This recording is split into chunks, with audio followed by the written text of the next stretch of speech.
Ouais, Oh ouais. ouais. Déjà, bonjour. Nous sommes Oui, Deepol bonjour. et nous parlons de cinéma entre midi et 14h, un peu plus peut-être cette fois-ci, puisque aujourd'hui nous avons vu les deux films qui font un succès monstre, qui sont Barbie et Oppenheimer, le Barbenheimer, avec cette jolie photo d'un habitant des États-Unis qui avait fait un t-shirt spécial. Je m'appelle Guillaume Capmas. Je suis Adrien Clément. Et on va passer ensemble un super moment à chroniquer Ouais. ces deux films américains. Par quoi on attaque? Par quoi commençons? Vous regardez les Deepol. Et ça fait un gros boom à la fin. Comme une bombe atomique. En préambule, n'écoutez pas. Allez les voir les films. Si vous intéresse, Oui. allez les voir quoi. C'est-à-dire Oui. voilà. Et faites votre propre avis. Et tout ce qu'on peut rajouter, c'est peut-être des petits détails qui permettent d'apprécier ou de pas apprécier le film. Ou de comprendre simplement ce qu'on a ressenti ouais, face au film. Ouais. Du coup, c'est un biopic sur l'histoire de Oppenheimer, qui est considéré comme le père de la bombe atomique. On va bien évidemment se rendre compte que c'est un peu plus compliqué que ça. On va suivre tout son parcours de l'arrivée à la fac jusqu'au moment où il va être recruté pour... Enfin, de l'arrivée à la fac quand il est prof. Jusqu'à même quand il est élève, hein. oui, c'est vrai, c'est vrai qu'on Ouais. commence au début quand il est élève, ouais. Donc jusqu'au moment où il va être recruté pour faire la bombe, et on va suivre en parallèle, enfin en gros ça va alterner régulièrement entre passé, futur, présent, enfin tout dépend de comment on le perçoit, quoi. Notamment avec tout un truc qui se passe donc dans le futur où c'est pas vraiment un procès, c'est je sais pas comment. Ouais, non, mais pour résumer, pour ceux qui l'ont pas vu, on va dire c'est une sorte de procès, ouais. Et du coup, on va découvrir un peu petit à petit qui sont ces personnages, leurs liens les uns avec les autres par rapport à Oppenheimer. C'est un biopic centré sur ce personnage uniquement, c'est pour ça qu'il s'appelle Oppenheimer. Ouais. Et comme tu dis, il y a toute la galaxie des gens autour qui ont influencé, pas influencé, et qui ont un rapport avec le procès qui est monté en parallèle. Ouais. Are we saying there's a chance that when we push that button, we destroy the world? Chances are near zero. Near zero. What do you want from theory alone? Zero would be nice. Ton avis du coup? Alors déjà j'étais le voir en IMAX, donc du coup ça a été une petite, tu sais, un petit truc un peu événementiel quoi, c'est-à-dire aller faire le petit trajet, y aller, le très grand écran où tu peux voir en immense la bande-annonce de Yannick de Quentin Dupieux. Ça n'a aucun rapport, tu vas voir le film, j'étais là, mais ça ne sert à rien les salles IMAX si c'est pour mettre du Quentin Dupieux. On peut partir en sucette à n'importe quel moment là, cette histoire, d'accord? Et donc du coup il y avait ce petit sentiment d'événement, mais en même temps c'était en début d'après-midi, donc du coup il y avait pas, la salle n'était pas excessivement remplie, mais elle était quand même très bien remplie. Et j'en suis sorti pas saoulé. J'en suis sorti, j'ai passé un bon moment en vérité. C'est pas, voilà. Et mon avis c'est pas mal. Non mais c'est vrai. Si vraiment le sentiment que j'ai c'est juste pas mal. Je ne l'attendais pas le film, pas particulièrement. Je n'attendais pas des vertes des pas mûres. Comme je le dis depuis plusieurs mois, c'était clair comme de l'eau de roche, mais je crois qu'avec Nolan, il a tellement brouillé les pistes dans sa carrière que les gens pensent qu'il y a plus que ce qu'il propose. Mais bon, voilà, c'est un biopic, donc j'ai été voir un biopic sur un gars. Ça m'a appris certaines choses. Il y en a d'autres où je me suis dit, tu complexifies un peu les choses pour un truc assez simple que quelqu'un aurait plus simplement fait. Mais j'en ai eu pour mon argent. Moi, je trouve que j'en ai eu pour mon argent. C'est quand même de haute tenue, quoi. C'est quand même du bon biopic américain. Et toi ? Du coup moi je suis allé le voir donc samedi soir, comme je te l'ai dit un peu en off, j'étais éclaté. T'étais fatigué. Ouais. J'étais fatigué, donc du coup j'ai eu un peu peur. Film de 3 heures, on a oublié de dire. Hein. Ouais. J'ai eu un peu peur de m'endormir, je savais pas trop à quoi m'attendre. J'étais pas spécialement enthousiaste à l'idée d'aller le voir, hein. Je suis allé le voir sans a priori, mais j'étais pas spécialement enthousiaste. Et ce que j'en ai pensé, c'est que je pense que c'est probablement le dernier Nolan que j'irai voir au cinéma.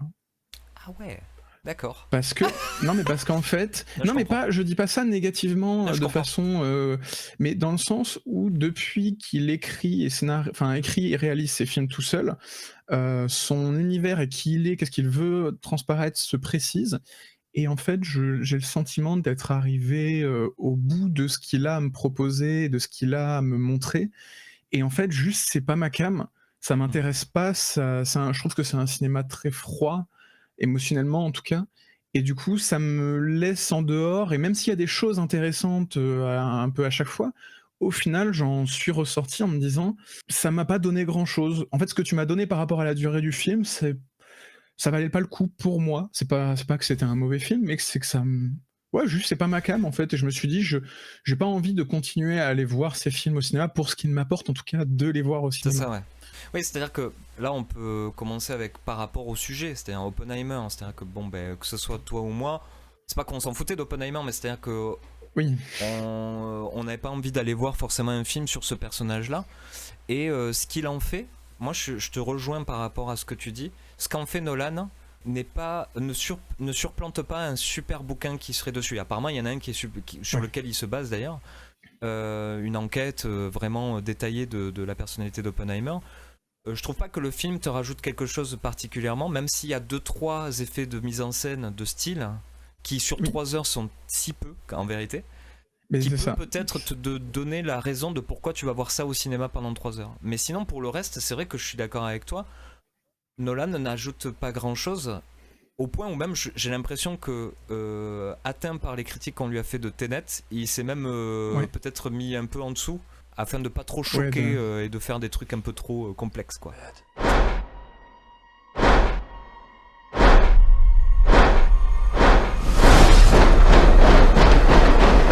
8, 7, 5. C'est moi le truc que j'ai été déçu en allant voir Oui. ça et en me disant c'est un cinéaste comme Nolan qui fait cette histoire-là, c'est qu'il y ait plus de détails scientifiques sur la confection, quitte à ce que je comprenne Ah pas. oui. J'étais étonné que Complètement. finalement ce film-là, il faut le dire aux gens, ne rentre pas dans les détails de qu'est-ce que c'est que la physique quantique et tout ça, quoi. Ça le survole très rapidement. On est vraiment dans une étude Au de final, caractère, quoi. on est plus centré autour des personnages et donc de Oppenheimer plus que sur la bombe en elle-même et l'aspect scientifique de tout ça. Alors que paradoxalement, c'est très présent, tu vois, ils parlent quand même tous de science, Et paradoxalement, quantiques, c'est etc. comme ça tout le long, qu'il veut amener l'émotion d'ailleurs, c'est-à-dire sur qu'est-ce qu'induit le process scientifique de qu'est-ce que ça induit dans la réalité réelle chez les gens et tout, quoi. Mais en fait, ça passe pas parce qu'il te manque les détails scientifiques du coup. Et que paradoxalement, comme tu dis, quand il y a ces petites séquences un peu plus graphiques dans le film, d'un seul coup, je me suis dit, mais je comprends en fait ce qui t'a donné envie, et là, d'un seul coup, tu m'intéresses à ce personnage, à ce qu'il ressent, etc. Mais au final, je trouve que le reste du film, on reste très en dehors de son ressenti, de lui qui il est, et justement en étant un peu moins graphique en fait, en étant plus plan-plan en termes de réalisation, on va dire. Je dis pas ça négativement, mais plus dans le Non, sens mais où oui, c'est des dialogues, c'est des cadrages relativement simples. Non, ce qui est impressionnant en termes de cadrage et de mise en scène, d'idées de mise en scène au départ, c'est vraiment les gros plans sur Cillian Murphy. J'en reviendrai plus tard parce qu'on va parler un peu du casting. Les gros plans sur Cillian Murphy sont impressionnants et ça c'est génial, c'est du vrai cinéma. Quand t'as un gros plan qui marche, il y a quelque chose. L'acteur, tout mais c'est vrai qu'il y a très peu de mise en scène un peu c'est là où tu vois que Nolan n'est pas un grand metteur en scène en vérité. 15 of IMAX 70mm is the highest quality imaging format that's ever been devised. It allows you to fully immerse yourself in the story. Where the audience is able to see this on IMAX on the big screen, they'll be able to experience an extraordinary moment in human history. Comment t'as vécu toi l'IMAX ? Parce Alors, que du coup, ne l'ayant pas vu en IMAX, j'ai regardé un peu de l'avis de certaines personnes qui disaient que du coup, au vu de la réalisation, c'est un peu décevant, quoi. oui et non, parce que pareil, je savais où je mettais les pieds. Je savais que c'était un biopic, que ça allait être plutôt verbeux. Tu le vois dès la bande-annonce, quoi. Tu vois, quand tu regardes la bande-annonce d'Oppenheimer, tu sais que ça va se passer dans des locaux et que les gens ils vont parler entre eux, quoi.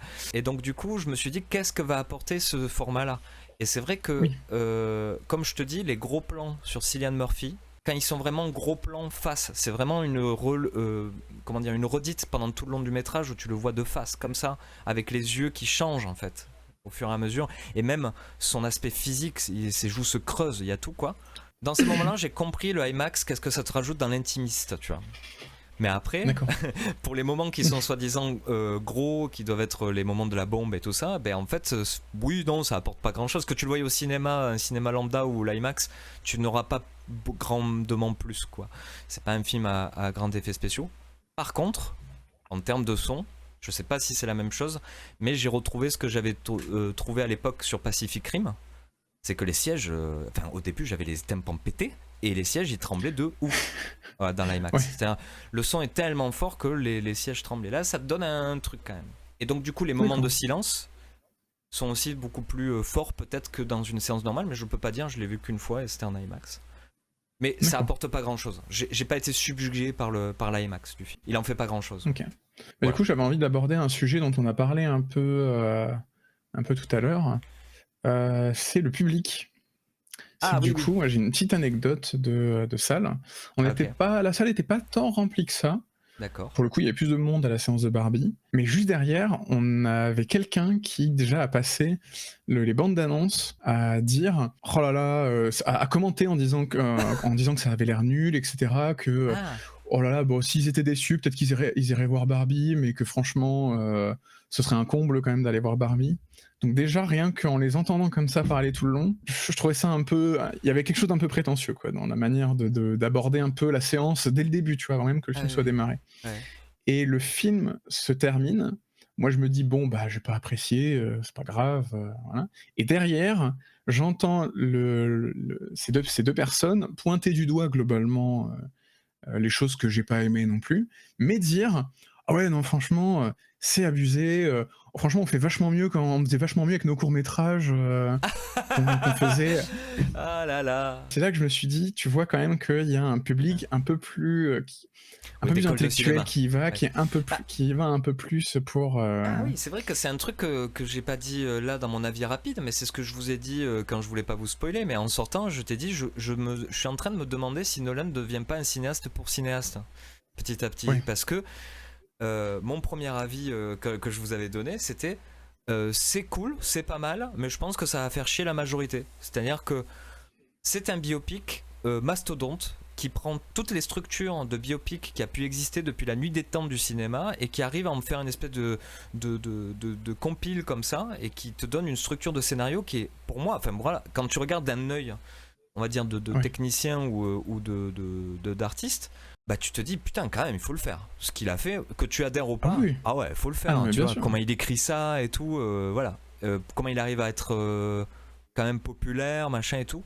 Mais en vérité, objectivement, bah c'est ouais, c'est un peu chiant quoi. C'est un peu chiant si ça t'intéresse pas la bombe atomique ou ce personnage. Et donc du coup, je pense que c'est tous les gens qui plus ou moins ont un avis technique sur le cinéma ou quoi, qui ne sont pas juste simples spectateurs à prendre du plaisir devant, vont peut-être apprécier ou désapprécier en bloc. Mais je pense qu'un spectateur lambda, ça va juste lui passer comme ça. Il va dire ouais. Puis voilà. Oui. Il y a d'autres trucs quoi. Parce que ça t'implique pas émotionnellement comme tu disais. C'est tellement froid que je pense que tu sors de la séance en te rappelant de certains plans, certaines scènes qui quand même te submergent un petit peu et est un peu intense. Ouais. Notamment la fameuse explosion de bombe. Ça peut te marquer, mais sur les 3 heures, c'est tout ce qui va te rester en fait, je pense, en plaisir brut quoi. Parce que du coup, pour venir juste à l'écriture, en sortant, enfin c'est Amadeus mélangé à Social Network, mélangé à Citizen Kane, mélangé à JFK. Si vous aimez ces 4 films, c'est tout ça en même temps. Avec de la musique tout le long. Et avec de la musique tout le long, voilà. Mais ça n'atteint jamais ce que ces films-là arrivent à atteindre en termes de poésie, quoi. Et c'est pour ça que du coup, il essaye des effets de mise en scène de temps en temps. Ouais. Où tu te dis, ouais, t'essayes de retrouver le truc que les autres faisaient juste par leur écriture, quoi. En fait, moi, ça m'a relevé quand même des questions. C'est là où je trouve que finalement, il a réussi son coup. Je me suis dit, ah tiens, ouais. Et du coup, ça me donne envie de revoir peut-être un documentaire dessus ou lire un bouquin dessus. Pour le coup, tu vois, moi, je suis sorti du film en me disant, j'ai l'impression que le vrai cœur du film, c'était la deuxième partie. Et j'ai trouvé ça aussi un peu dommage parce que je trouve qu'à partir du moment où les enjeux du procès qu'on voit en parallèle et de la construction se met en branle aussi de la bombe, d'un seul coup, on commence à comprendre les vrais enjeux, ce que le film veut te raconter, et là, ça devient un peu intense, et même à la fin, quand il y avait un peu moins d'effets, je sais que j'étais un peu plus pris par cette ambiance de procès qui s'intensifie, où vraiment là, ce qu'on te raconte, tu comprends où ça va en venir, où ça va arriver, alors que tout le début, c'est très flou, tu passes une bonne heure et demie à essayer de comprendre où ça va, et en plus de ça, dans cette première heure et demie, toutes les choses qu'on essaye de te faire ressentir au niveau des visions, etc., du personnage, ça, comment dire, c'est de simples visions, entre guillemets. À la Ouais. fin, c'est des vrais trucs sensoriels où il essaye, avec des effets de style, de représenter les sensations, mais de façon très abstraite, alors Mhm. qu'au début, c'est vraiment de simples représentations de ce que tu as en tête. Sauf qu'en fait, représenter le truc tel que tu l'as en tête n'en fait pas un truc sensoriel et poétique, tu vois. C'est ça. Donc du coup, je trouvais que le début ne faisait pas ressentir grand-chose, apportait plein d'infos qui n'étaient pas forcément utiles, et surtout, tu comprenais pas où ça voulait aller. Et d'un seul coup, dans une deuxième partie, tu comprends tous les enjeux du jeu, tous les enjeux du film. Ouais. Enfin, il se met à y avoir de vrais effets de style pour essayer de vraiment te faire ressentir ce qui se passe, tu vois. Et je me suis dit, franchement, je pense que si le film n'avait été que la moitié, je pense que déjà j'aurais beaucoup plus accroché mais non, au mais truc c'est parce final, au que produit je te final. dis, c'est en voulant mélanger toutes ces structures de biopic qui sont ses biopics préférés, tu vois, on va dire, à Nolan. D'ailleurs, putain, j'étais dégoûté, ils ont sorti le Vidéo Club et toutes ces références Oui. que j'ai vues, il les cite, tu vois. Il y a même Laurence d'Arabie. Amazing. Yeah. Well, just a touchstone of adventure cinema, but I suppose biography, but it never feels like a Yeah. biographical film. It just feels like, you know, an incredible Ça icon. aussi parce que Laurence d'Arabie, c'est un super biopic d'un gars où à la fin, tu sais pas trop statuer de si si ce qu'il a fait était bon ou pas, entre guillemets. C'est un personnage très complexe et c'est ça qu'il voulait faire avec Oppenheimer. Tu le sens qu'à la fin, t'as pas à te dire est-ce qu'il a bien fait les choses, il a pas bien fait les choses, est-ce que c'était quelqu'un de moral, de pas moral. Ça va sur d'autres thèmes, quoi. Et je trouve que là où Fincher a une efficacité redoutable avec Social Network, qui est certes un personnage a priori moins important, mais en fait il est aussi important qu'Oppenheimer, visiblement. Enfin, D'une certaine dans l'histoire façon, du oui, monde, il d'un a- certain côté. Bah oui. De commencer en disant ok, le film c'est un film de procès sur est-ce que ce gars-là il a volé l'idée et tout, et en fait tu découvres au fur et à mesure, inconsciemment, que le film te parle de comment un capitalisme a remplacé un autre. Comment des fils d'aristocrates ont été remplacés par des sociopathes qui ne sait plus, tu vois, voilà. Et c'est vrai que ça peine à se dévoiler dans Oppenheimer, la profondeur. Mais je pense Qu'est-ce que que c'est c'est pas- au fond, quoi. Mais pour moi, je pense que c'est dû à un de ses travers qu'on aime ou qu'on n'aime pas, mais c'est son aspect de faire toujours du mystère et de vouloir toujours générer du mystère, en fait. Parce que, ces scènes de procès, en fait, pendant toute la première moitié, tu sais pas ce que ça veut raconter, parce que on te dévoile pas les enjeux, on te dévoile pas vraiment ce qui se passe, tout est assez flou.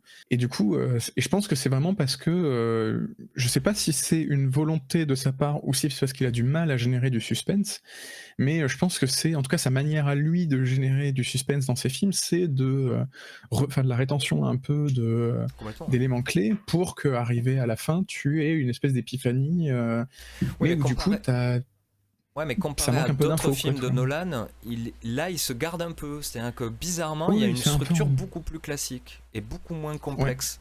C'est-à-dire, tu suis un truc quand même qui est vraiment en ligne droite. Et même, j'ai envie de te dire, la manière dont se termine le film, tu sais, il faut toujours que Nolan il termine son film par une punchline, quoi. Le mec, c'est. Ouais. On parlera de Nolan peut-être après, mais là à la fin ça se termine par une punchline de Albert Einstein et qui te fait de la rétention, comme tu dis, d'informations, c'est-à-dire que ça vient 3 ou 4 fois dans le film où qu'est-ce qu'il a dit à Einstein, qu'est-ce qu'Einstein a dit. Bon. Et quand ça arrive, tu fais, mais on me l'a déjà répété 5 fois avant, en quelque sorte, tu vois, et que Oppenheimer, qui est un des plus grands cerveaux de l'histoire, et Einstein, qui est un des plus grands cerveaux de l'histoire, c'est ça qu'ils ont conclu? Non. T'as inventé ce dialogue, Nolan, mais en fait c'est bête. Enfin, Oui.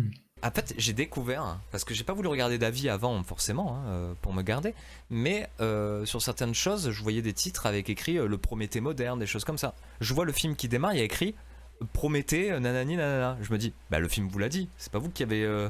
Alors, est-ce que le film fait le rapport avec Prométhée dans l'histoire de la mythologie, moi qui connais et qui aime bien ça? Non. Donc du coup, c'est juste Nolan qui dit vous avez vu la référence Prométhée et tout. Comme tu disais dans les visions qu'il peut faire et tout ça, où il peut y avoir une certaine poésie par rapport à tout ça, Jamais il arrive à l'atteindre, à ce que tu le ressentes en toi, que tu es en train de voir un film sur un gars qui est en train de perdre la boule presque, quoi. Et Oui. truc que tu ressentais Mais- dans Social Network par la vitesse, par le découpage, que le gars, il allait plus vite que l'information qu'il était en train de traiter. Et, Et avant ça, de il se arrive rendre pas à le compte de ce qu'il était en train de faire. Et de se rendre compte à la fin, ouais.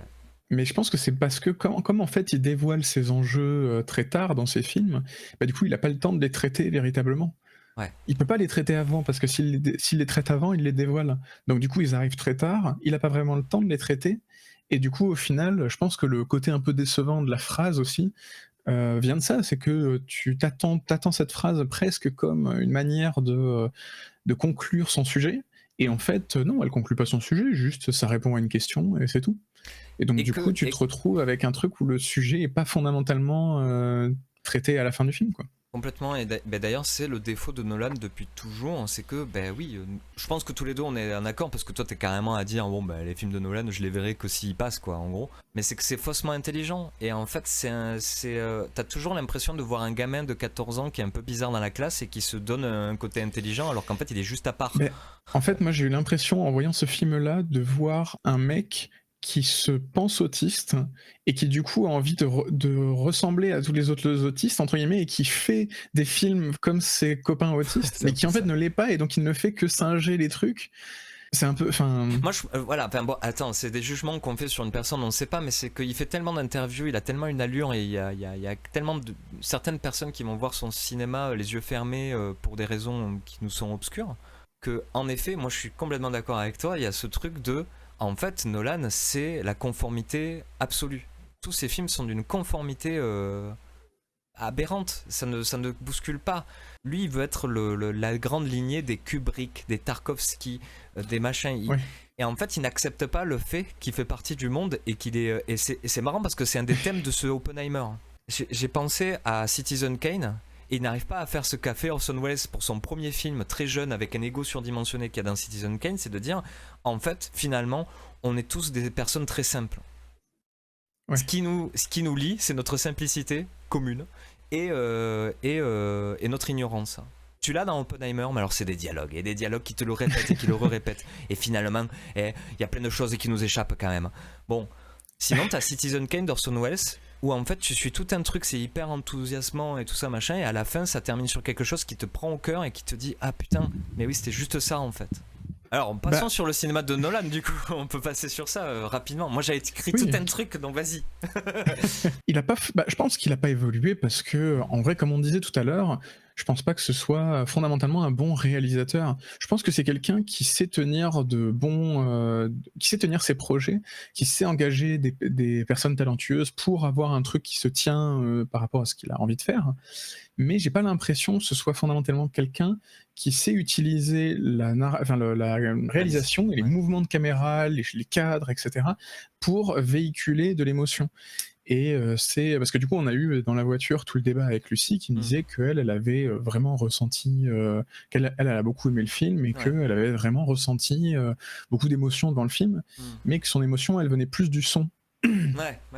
Et moi, en gros, j'essaie de lui expliquer, de lui dire, mais je pense que c'est parce que Nolan n'arrive pas à faire passer son émotion par la réalisation, par le visuel, et donc il compense par un peu tous les autres aspects du film, et notamment au travers du son, dont il se sert pour souvent faire des ruptures, etc. Parce que j'ai l'impression que, d'un point de vue narratif et de réalisation, il n'arrive pas à créer ces ruptures-là, en fait. Oui, non, mais globalement, c'est ça qui est drôle, c'est qu'en fait, il arrive à te créer des images d'une intensité qui fait passer les âges. C'est-à-dire, tu vas te souvenir toujours de la toupie, tu vas te souvenir de Inception, Ouais. tu vois, la toupie, le Mais c'est des monde images, qui se hein, renverse. Il arrive à faire des images comme ça, mais en Mm. fin de compte, c'est toujours la défaite de l'image dans ces films. C'est-à-dire que c'est jamais l'image qui vont te véhiculer une certaine vérité qui est propre à lui. Non, ça va être par les mots, Ouais. ça va être et c'est là où je trouve que oui, ça n'a pas évolué pour le coup son cinéma, et que là encore une fois, je trouve que ça repose beaucoup quand même sur ces comédiens qui sont dingues, et comme complètement. tu dis, le son est quand même assez important et intéressant pour rendre compte de qu'est-ce qui se passe dans la tête d'un génie. Parce qu'il y a cette volonté-là aussi dans le film, mais qui est tellement oui. peu abordée, tu vois, vraiment. Mais le son, par contre, joue ce rôle.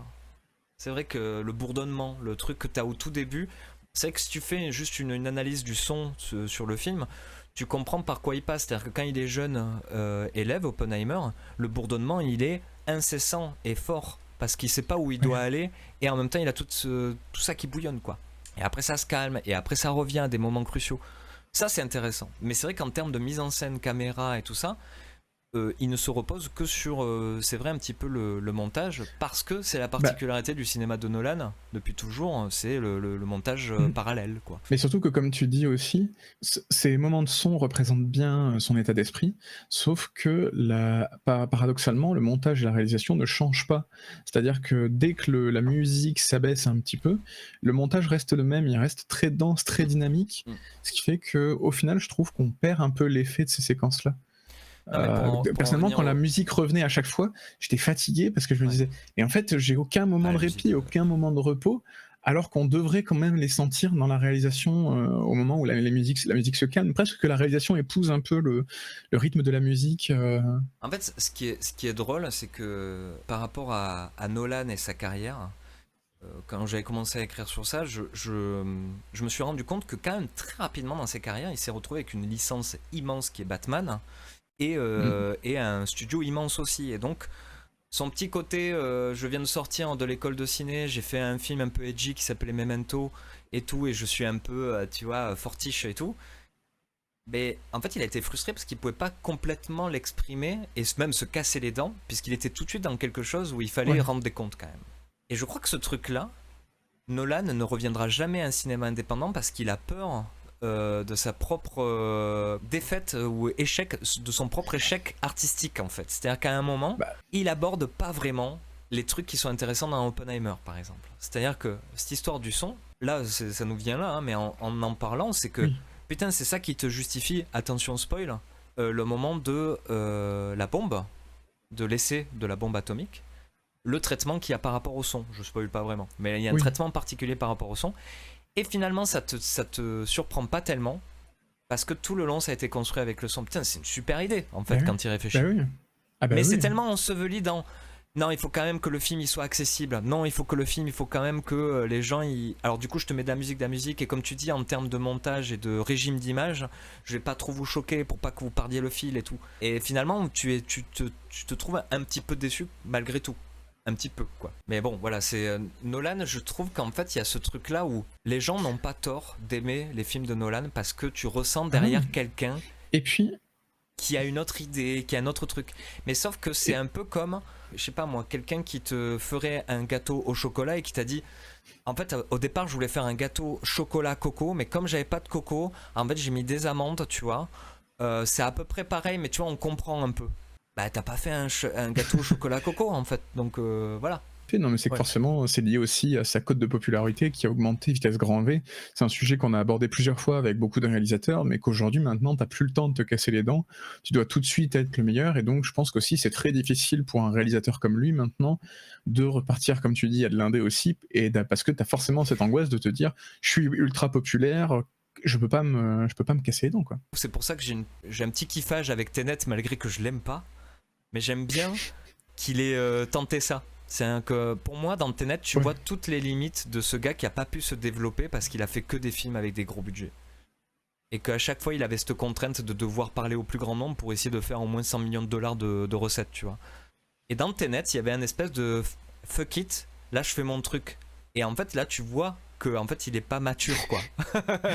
Et du coup, c'est assez, je trouve, il y a quelque chose qui, moi, m'a plus touché bizarrement par rapport à lui. Parce que quand t'as un cinéaste qui fait un biopic, et surtout un mec comme Nolan, hein, tu peux pas t'empêcher de te dire il parle de lui, tu vois. Et c'est assez énervant, du coup. Parce que ce que tu as dit par rapport au fait qu'il dirait un autiste qui est pas autiste, enfin un gars qui voulait être, voilà, tu le sens qu'il se projette dans la figure d'Oppenheimer. Et tu fais, parce que moi, ce qui m'a fait penser vraiment à ça, c'est que donc le tout début du film, comme je disais, au final, je trouve que on te montre simplement les images qu'il a en tête, plus qu'on te les fait ressentir. Et en fait, ça m'a fait penser à un projet sur lequel j'avais bossé à un moment, en perso, que j'ai jamais sorti, et où en fait, je m'étais pris la tête à faire un montage pour essayer que ça ressemble à ce que j'ai dans la tête, etc. Et sur le moment, j'étais là, genre, c'est trop bien, c'est trop cool et tout.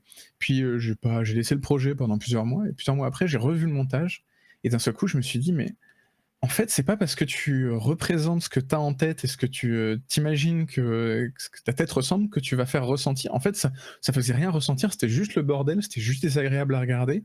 Et en fait, ça faisait rien ressentir, tu vois.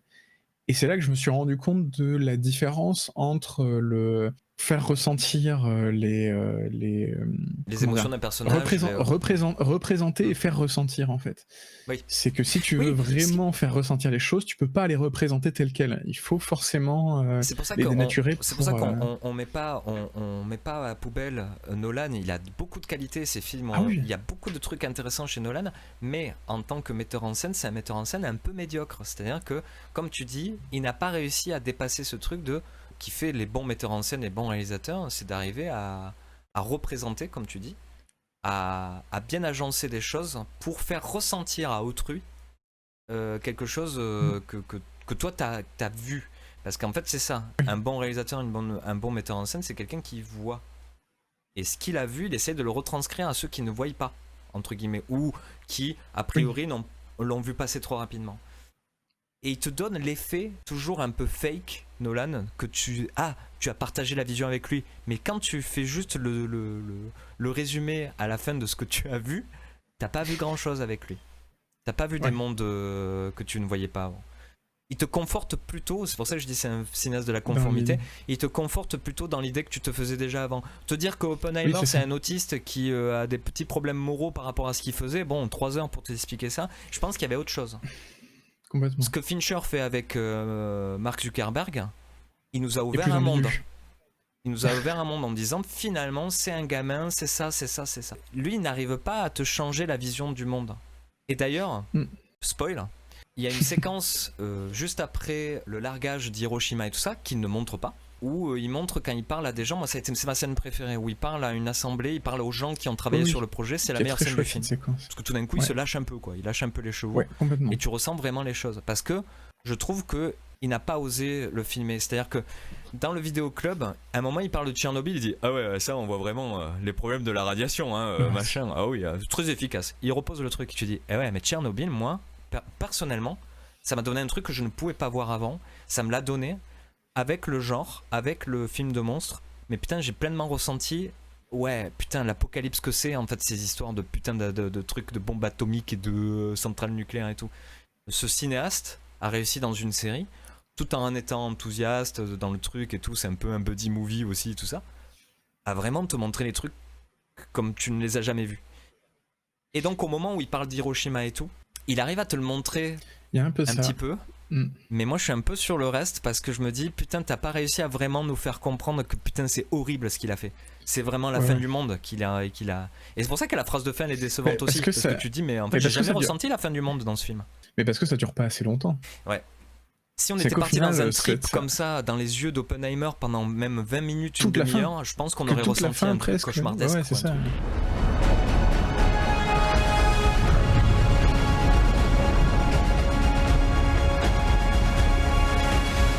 Bon, les meufs chez Nolan.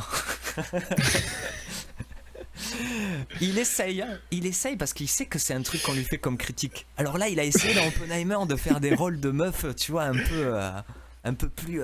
Mais en fait, il se prend les pieds dans le tapis, personnellement. En fait, moi, surtout, le truc que ça m'a laissé, ça a été de me dire c'est ça pour toi un homme à femme ? Ah oui, il m'a fallu 2 heures pour me dire ah, c'est un homme à femme, ok. Oui, c'est ça, parce qu'en fait, à un moment, on nous dit c'est un homme à femme, et d'un seul coup, je me suis dit ah, mais c'était un homme à femme que tu représentais avant. Ouais. Parce qu'en fait, ça, tu le ressens pas, en fait, ça marche pas. Bah, ça marche pas parce que. Alors, attention, parce que vous avez peut-être entendu ça, ou alors vous avez déjà vu le film. Christopher Nolan fait une séquence de sexe. C'est ce que vous m'avez dit même avant. À ce qui paraît, il a fait une scène de sexe. Waouh, incroyable. Elle est creepy as fuck, cette scène. Hein. Vraiment, je trouve. Florence Pugh, immense actrice. Encore une fois, elle avait fait le café, le grain, tout ce que tu veux. Par contre. J'aimerais bien qu'on arrête. Par contre, la J'aimerais bien qu'on. J'aimerais bien qu'on arrête de lui filer des rôles comme ça. Ça me fatigue un peu.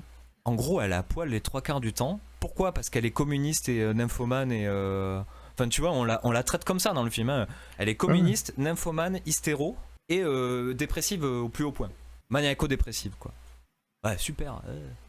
Et, Non, puis on et du lui coup, donne elle aucune est- once tous ces d'espoir dans personnages ses ne sont yeux. jamais traités dans, dans le détail, donc du coup c'est pour ça que je dis ça, c'est-à-dire qu'en fait elle apparaît de temps en temps comme ça et elle fait une espèce de stéréotype, et heureusement que ce sont des actrices incroyables. Emily Blunt est incroyable aussi dedans, Oui, Emily parce Blunt qu'elles arrivent à aussi, faire ouais. passer autre chose que simplement ce qu'elles ont à faire, quoi. Mais pour dire, parce que du coup, le personnage de Florence Pugh est rattaché donc à cette idée de communisme, et il y a cette défaite aussi chez Nolan, c'est que Nolan, l'intellectuel, tout ce que tu veux, bah, il est incapable de te parler aussi de la politique du pays, de qu'est-ce que ça induit la différence entre les choses, tu vois, et en quoi c'est aussi peut-être ça qui tiraille à l'intérieur du scientifique, quoi.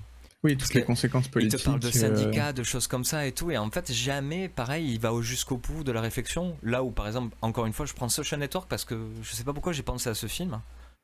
Là où Social Network, sans parler de politique, t'en parle complètement tout le long.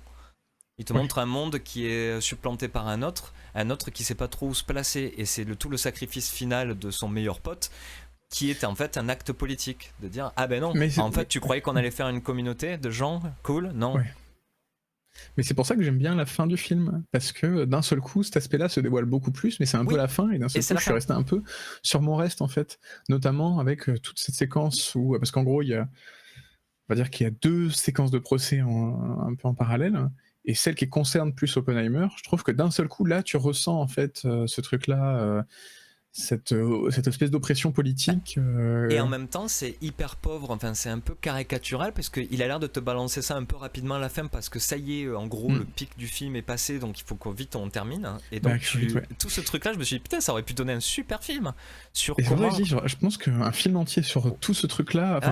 Comment ça a été aussi un moment charnière politique aux États-Unis, et que c'est devenu un peu la politique jusqu'à maintenant. C'est-à-dire avec tous ces vice-présidents et compagnie qui, en fait, sont eux qui jouent les cartes et qui sont avec leurs petits égos et tout, qui font partie d'instituts, de lobbies, de choses comme ça. Et en fait, c'est tellement balancé comme ça à la fin que oui, il y a des gens qui disent que c'est la dernière heure, elle est plus chiante, mais c'est parce que tout d'un coup, t'es dans un autre film où tu dis ah merde. Ouais. Et nous, ça nous intéressait, mais d'autres ils disent ah non, mais moi j'étais pas venu pour ça, j'étais là pour qu'est-ce que ça fait d'inventer une bombe et de la faire exploser, quoi. Emily Blunt, donc, qui fait une tough girl. Une cowgirl incroyable qui boit de l'alcool et qui tape sur les tables pour dire hey, oh, on est là pour trier des lentilles ou pas? Non. Voilà.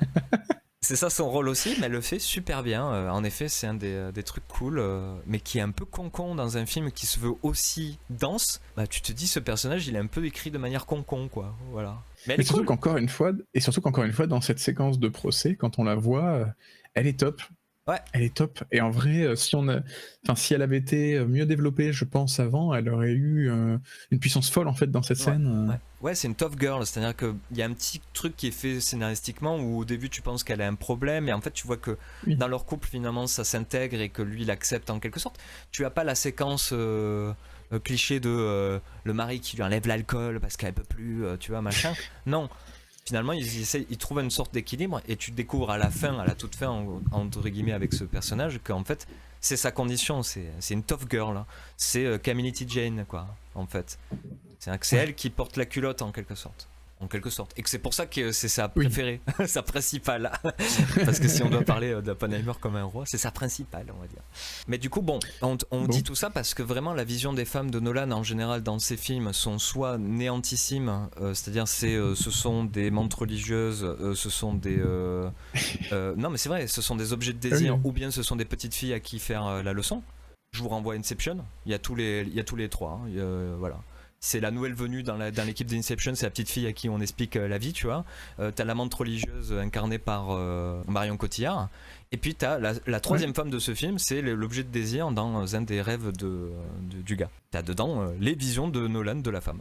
Et on retrouve ça encore dans Oppenheimer. Il essaye d'en faire un truc un peu plus, mais c'est exactement pareil, quoi. Moi j'ai pas compris Florence Pugh. En fait, je comprends intellectuellement ce qu'il a voulu dire. La passion entre les deux. Mais ça se ressent jamais, ouais. Tu comprends pas pourquoi. Elle est quand même insupportable aussi, tu vois. Tu te dis non, mais. Ah bah oui. Bon, c'est Florence Pugh, alors t'es attiré, tu vois. Mais non, mais quand même. Non, mais surtout qu'en plus, Avec la manière dont il l'a écrit, je pense qu'il y avait moyen dans la direction d'acteur de jouer quelque chose, notamment sur le fait que ça arrive au tout début du film, hein, mais qu'il lui ramène tout le temps des fleurs et qu'elle ne veut pas.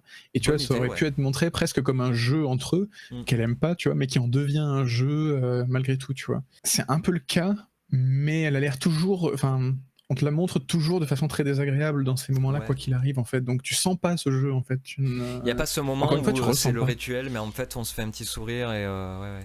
C'est ça. Ouais, mais ça fait partie des petits éléments de scénario où je me suis dit, ah, c'est chouette. Parce que j'allais passer, et parce qu'après on va peut-être terminer, tout le reste du casting. Cillian Murphy, il est incroyable. Ah oui. Voilà, il n'y a pas à dire. S'il y a une raison d'aller voir ce film, c'est de voir Cillian Murphy. Franchement, il y a un moment où je me suis dit, putain, mais il est pas bien, il est pas en forme, hein, Cillian Murphy. Je me suis dit, putain, il est vraiment maigre. Jusqu'à que je me rende compte que, ah, mais oui, mais en fait, pour le rôle, il a perdu du poids. Oui. Tout va bien, il va bien. Mais dans le film, il y a vraiment ce moment où tu as peur pour lui physiquement. Moi, je trouve vraiment, hein, il y a des moments où j'étais là, waouh. Il a ce regard-là il a vu la mort, quoi. Il a vu la mort. Il a vu la mort en face, mais on lui a empêché de la voir. Hein. Putain, c'était un autre sujet qu'il y avait dans le film qui est pas traité. Bon, bref. Selon moi. Mais après, par contre, je trouve qu'en dehors de... Enfin, c'est pas que les acteurs jouent mal, mais par contre, je trouve qu'il y a un petit côté défilé un peu dans le film qui, au bout de 3 heures, est un peu lassant. Et je pense notamment à le personnage de Casey Affleck. L'apparition de ce personnage est dévoilée comme quelque chose de mystérieux. Oui, c'est vrai. Sauf que, vu qu'on a vu tout un défilé de personnages et d'acteurs connus... On se demande qui va le jouer. Ouais. Non, mais en fait, on se demande qui va le jouer, et du coup, c'est comme. En fait, justement, ça crée un effet de.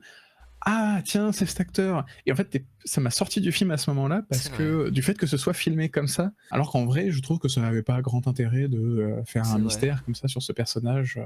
Mais après, ils jouent tous très bien, mais du coup, c'est vrai que ça fait un peu défiler, et j'ai toujours eu tendance à trouver que dans les biopics, c'était vachement plus intéressant quand t'avais pas forcément des acteurs connus, parce que ça te ramène à quelque chose de réel.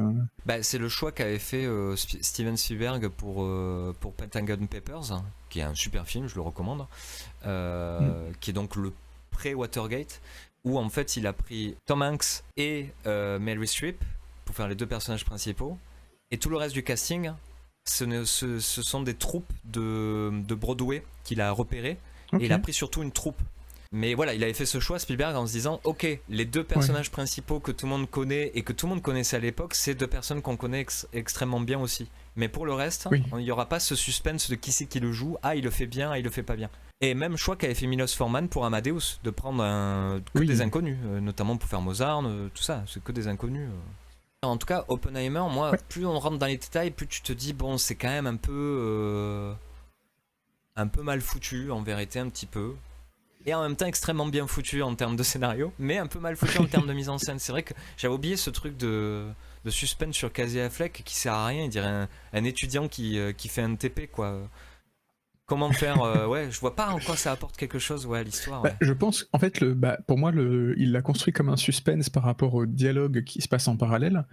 Sauf qu'en fait, ça marche quand tu connais d'un point de vue historique qui est ce personnage, et que du coup, ou qu'on te crée un suspense là-dessus. Mais là, le problème, c'est qu'on sait pas de qui il parle, on te crée un suspense là-dessus, et comme si c'était quelqu'un de mythique, etc. Mais comme nous, on le connaît pas, en fait, il y a un truc un peu... Tu vois, c'est un peu comme si on te mystifiait Indiana Jones, mais qu'en fait, à l'arrivée, c'est pas Indiana Jones. Tu sais pas qui c'est. Ouais, tu sais pas qui c'est. C'est ça, ouais. C'est qui? Mais globalement, voilà, c'est bon. Est-ce que tu le non, toi t'as dit fini les films de Nolan du coup pour tous non, mais pour moi, quoi. Mais après je recommanderais. Parce que j'allais te poser la question, est-ce que tu le reverrais? Je pense pas, non. Ouais. Je pense que si quand je suis sorti, je me suis dit bon, je sais pas si je le reverrais ce film, ouais. Non, je pense qu'en vrai, si je devais revoir quelque chose, ce serait juste les petites scènes un peu graphiques qui m'ont plu et qui m'ont véhiculé quelque chose et où j'aimerais les revoir pour voir un peu. Ouais, mais pareil, comparé à d'autres films qui. Parce qu'on peut penser à Mishima aussi de Paul Schrader. D'ailleurs, Paul Schrader qui a dit que c'était un chef-d'œuvre ce film et tout, mais c'est parce qu'il y a des petits clins d'œil à son film sur Mishima qui était un film absolument baroque sur cet homme, Mishima, mais qui prenait le parti pris de pas réaliste du tout, quoi. Enfin, j'arrive pas à savoir Et si puis cette séquence de la bombe aussi et tout ça, elle est bien ou pas d'ailleurs. En tout cas, tout ce que vous en Pour avez moi, elle m'a entendu fait- avant ne vaut pas la peine de ce que ça donne au final. Bah, en fait, les elle m'a moyennes. fait un peu l'effet de First Man, mais l'impact en moins. Ah mais First Man, il y a toute une C'est-à-dire construction où vraiment tu te le prends dans la gueule quand même. C'est ça, alors que là, en fait, je vois le même effet qu'il cherche à créer, mais où en fait, à l'arrivée, je me dis, c'est sympa, mais ça va pas. Il y a un truc qui va pas assez loin ou qui fonctionne pas dans la construction, et où du coup, la scène n'a pas l'impact qu'elle aurait dû avoir. Moi, ce qui me plaît le plus, c'est donc la séquence qu'il y a après où en fait, il félicite les gens avec qui il a travaillé et tout ça, mais à contre-cœur. Et le moment où on leur montre les photos de Hiroshima et où donc Nolan ne montre rien, et où tu vois juste Cillian Murphy qui détourne le regard. J'ai trouvé ça très très fort. Et je crois que ça a échappé à Nolan, ce truc-là. Je trouve que vraiment Cillian Murphy le joue, a pris le pouvoir sur ce truc-là. Et quand tu te dis putain, il est capable de ça, mais donne-lui le pouvoir tout le long en fait. Contente-toi de filmer ton acteur, arrête de faire de l'esbrouf. Contente-toi de le filmer, de le scruter, de savoir. C'est ce qui manque dans ce film, c'est-à-dire qu'il cut tout le temps comme s'il évitait C'est de... très très cuté. Hein. Ouais. De Mais du coup, vraiment moi, aborder ça c'était- quoi. Ouais. Mais je pense que ce qui fait que le film me plaît à beaucoup de monde, c'est que du coup, de ce rythme très cuté, je me suis dit, en fait, je pense que ça parle beaucoup aux nouvelles générations. Il y a un truc très moderne, entre guillemets, du fait de ne jamais s'arrêter, de tout le temps passer, de côté un peu hyperactif au niveau du montage. Oui, mais De est-ce que c'est en s'arrêter au milieu accord des avec dialogues, son genre. sujet? Moi, c'est ça où ça va Ah pas. non, Ça va pas. non, je trouve pas que ce soit raccord avec son sujet. Ouais. Mais par contre, je pense que du coup, ça doit plaire à beaucoup de monde parce qu'il y a un côté un peu hyperactif et un peu où ça te tient en haleine, un peu comme si t'étais devant Instagram, quoi. Pas devant Instagram, devant TikTok. TikTok, ouais. Mais le truc, c'est que du coup, par rapport à cette espèce de melting pot de toutes les manières d'écrire un biopic dans un seul film, c'est qu'il a pas réussi à faire un choix d'auteur. Est-ce qu'il avait la possibilité de faire un choix d'auteur avec un budget comme ça? Voilà, on sait pas. C'est compliqué. Ouais. Mais en tout Ouais. cas, par rapport à ça, s'il avait envie de faire cette forme filmique de film qui ne s'arrête jamais, qui a toujours de la musique et tout ça, ben il aurait pu faire un film qui est complètement condensé, où tu peux pas respirer, où c'est un tic-tac, tic-tac, tu vois. Comme il a voulu faire avec Dunkerque et que ça marche à peu près. Après, ça se prend les pieds dans le tapis, je trouve, à un moment. Mais dans Dunkerque, il y avait ce truc-là, quand même, tu vois. Ah oui. De temps réel faussé, et que tu... Putain, tic-tac, tic-tac, quoi. Mais comme il met ce truc de procès en même temps, tu sais pas quel film il veut faire, ouais. Est-ce qu'il veut faire une... Il veut tout faire à la fois, et ça s'en sort bien. Mais du coup, ça fait un produit qui est pas assez pertinent. Ouais, c'est ça. Je trouve pas Bah, si je pense qu'on pertinent, ce peut... film. Ouais. Je pense qu'on peut conclure là-dessus. Hein. Donc voilà, Oui. Oppenheimer, si vous avez 3 heures, franchement ça fait le café, mais voilà, c'est pas fou quoi. Et si vous avez envie d'aller le voir, hein. Oui. Si vous voulez vous amuser au cinéma, d'avoir vraiment une expérience de cinéma d'été et tout ça, Mission Impossible. Vous allez rigoler. Ouais. Je préfère l'Happy Hour que Oppenheimer. J'aime beaucoup cette phrase. Belgian Girl, toujours. Putain, les punchlines de Belgian Girl quoi.